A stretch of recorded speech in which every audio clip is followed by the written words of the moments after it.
America ने बनाया है लॉयल विंगमैन प्रोजेक्ट, यानी प्लेन तो ह्यूमन चलाएगा लेकिन उसके साइड में जो एक्स्ट्रा फाइटर प्लेन होगा उसको कंट्रोल करेगा एआई। और यही एआई जल्दी ही मेन कॉकपिट में भी आ रहा है। सरकारें चाह रही हैं कि सुपरसोनिक जेट्स को एआई चलाए, ना सिर्फ पायलट की जान बचाने के लिए बल्कि इसके पीछे और भी पावरफुल रीजंस हैं। Instant reaction time, no fear, no fatigue, कम कॉस्ट में मिशन कंप्लीट, एनिमी रडार से बचने की एबिलिटी। ये कोई साई-फाई मूवी नहीं, ये सब रियल टाइम बैटलफील्ड का हिस्सा बन चुका है।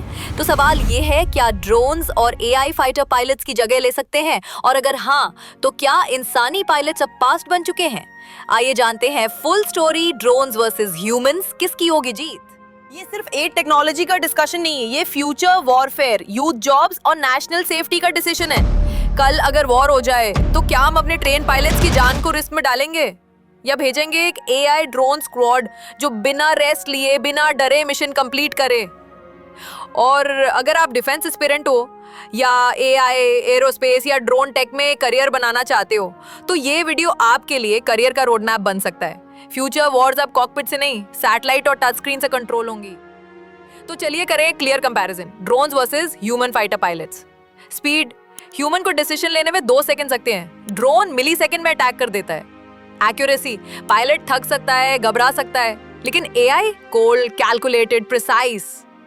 कॉस्ट, एक fighter jet plus pilot training is equal 300 crore रुपए, एक high end combat drone is equal 30-40 crore. Maintenance भी कम, फ्यूल भी कम। सेफ्टी, ड्रोन गया तो मशीन गया, पायलट गया तो एक जिंदा हीरो, एक फैमिली का फ्यूचर चला गया।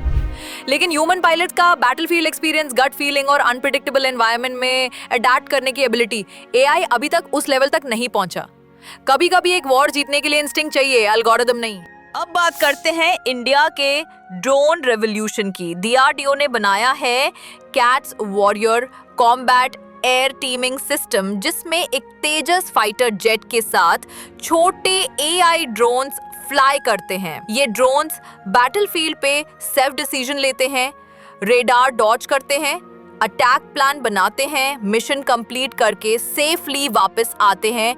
इसे कहते हैं मैन्ड अनमैन्ड टीमिंग, जहां पायलट और ड्रोन्स मिलके एक स्मार्ट कॉम्बैट स्क्वाड बनाते हैं। सरकार का ड्रोन शक्ति मिशन भी भारत को ग्लोबल ड्रोन हब बनाने के मिशन में है। सिर्फ इंडिया ही नहीं, दुनिया भर में ड्रोन टेक का रेवोल्यूशन हो रहा है। America loyal wingman project, AI drones जो ह्यूमन पायलट के साथ सिंक में फ्लाई करते हैं। ऑस्ट्रेलिया बोइंग के साथ कॉम्बैट ड्रोन टेक डेवलप कर रहा है। चाइना हाइपरसोनिक ड्रोन WZ-8 जो 3600 किलोमीटर प्रति घंटा की स्पीड से फ्लाई करता है और अटैक भी प्लान करता है।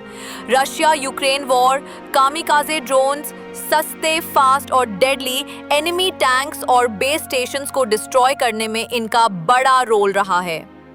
मिडिल ईस्ट भी ड्रोन वॉरफेयर का एपी सेंटर बन गया है। तो क्लियर है, जो कंट्री ड्रोन्स में स्ट्रॉन्ग है वो फ्यूचर वॉर्स में डोमिनेट करेगी। फ्यूचर बैटलफील्ड का सीन सोचिए, स्वॉर्म ड्रोन्स, 100 ड्रोन्स एक ही टाइम पर एक एनिमी बेस को सराउंड करके अटैक करते हैं। एआई टारगेटिंग, बिना ह्यूमन इनपुट के automatic real time attack, drone to drone mid air refuelling, stealth drones जो रडार पे दिखते ही नहीं, क्वांटम कम्युनिकेशन जिसे हैक या जैम नहीं किया जा सकता। इन सब के बीच एक हाइब्रिड वॉरफेयर चलेगा, जहां इंसान सोचता है और मशीन बिना डिले काम करती है। तो क्या ड्रोन्स फाइटर पायलट्स की जगह ले सकते हैं? टेक्निकली हाँ, काफी जगह ले चुके हैं। स्ट्रैटेजिकली सेफ और स्मार्ट ऑप्शन बन गए हैं। लेकिन बैटलफील्ड का अनप्रेडिक्टेबिलिटी फैक्टर अभी भी ह्यूमन जजमेंट का डिमांड करता है। आपका क्या कहना है?